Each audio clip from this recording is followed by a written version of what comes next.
Pendant la crise, avec la sophrologie, j'active ma capacité de patience.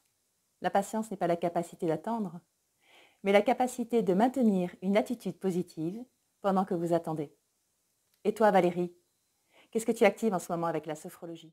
En situation de crise, j'active ma capacité à rester optimiste.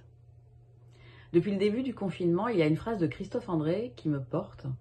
Il nous dit que l'optimisme ne consiste pas à croire qu'il n'y aura pas de problème, mais plutôt à se bouger pour engendrer des solutions. Alors voilà, moi tous les matins, je me lève tôt, je me mets en mouvement, je me mets en action et je fais le maximum pour trouver mes solutions. En confinement, que je vis seule, je cultive ma capacité d'inventivité. Je me crée une vie à mon rythme, selon mes désirs, selon mes besoins.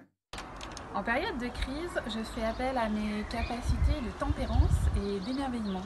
J'accepte d'avoir peur, d'être triste, déstabilisée même parfois. Et puis à un moment, je me recentre. Et quand je peux, j'ouvre ma conscience. Je l'ouvre sur tout ce qui est beau, tout ce qui est beau autour de moi, tout ce qui est beau en moi. Et du mieux que je peux, toujours, j'essaye de voir ce que j'ai plutôt que ce que je n'ai pas. En période de confinement, j'active ma capacité à lâcher prise sur tout ce que je ne peux pas contrôler. Il y en a des tas et des tas de choses que je ne peux pas contrôler en temps normal. Et là, en période de confinement, waouh! Donc, je lâche prise. En ce temps de confinement, j'active ma capacité d'adaptabilité à ces nouveaux outils informatiques qui me permettent de pratiquer la téléconsultation au rythme des personnes chères avec qui je partage ce temps. Alors, en cette période de confinement, eh bien, je me rends compte que j'active beaucoup ma capacité de prise du recul. En tout cas, pendant cette période, j'apprends à vivre un petit peu plus au jour le jour, un jour à la fois. C'est-à-dire, un petit peu comme dans l'expression, chaque jour suffit sa peine.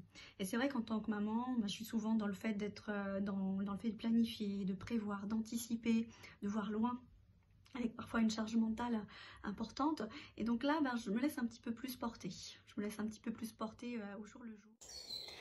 Ma capacité à moi, pendant le confinement, quand j'ai un coup de mou ou que je fatigue, c'est la joie. J'active ma capacité de joie, je laisse monter en moi un sourire, je laisse des papillons s'installer dans mon ventre et vous savez quoi? C'est même meilleur que le chocolat. En cette période de confinement, j'essaye de développer ma capacité à apprécier les petits bonheurs. Ces petits bonheurs peuvent être simples ou beaucoup plus élaborés.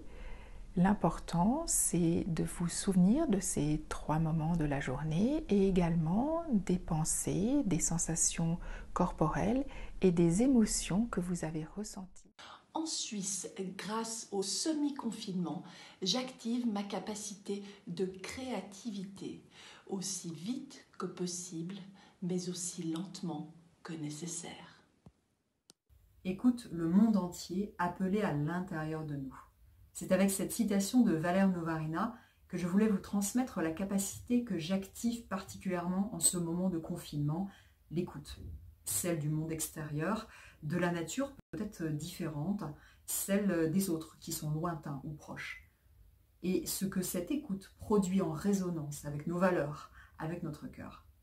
Plus que jamais en ce moment, je vous souhaite une écoute en harmonie entre le corps, l'esprit et le cœur.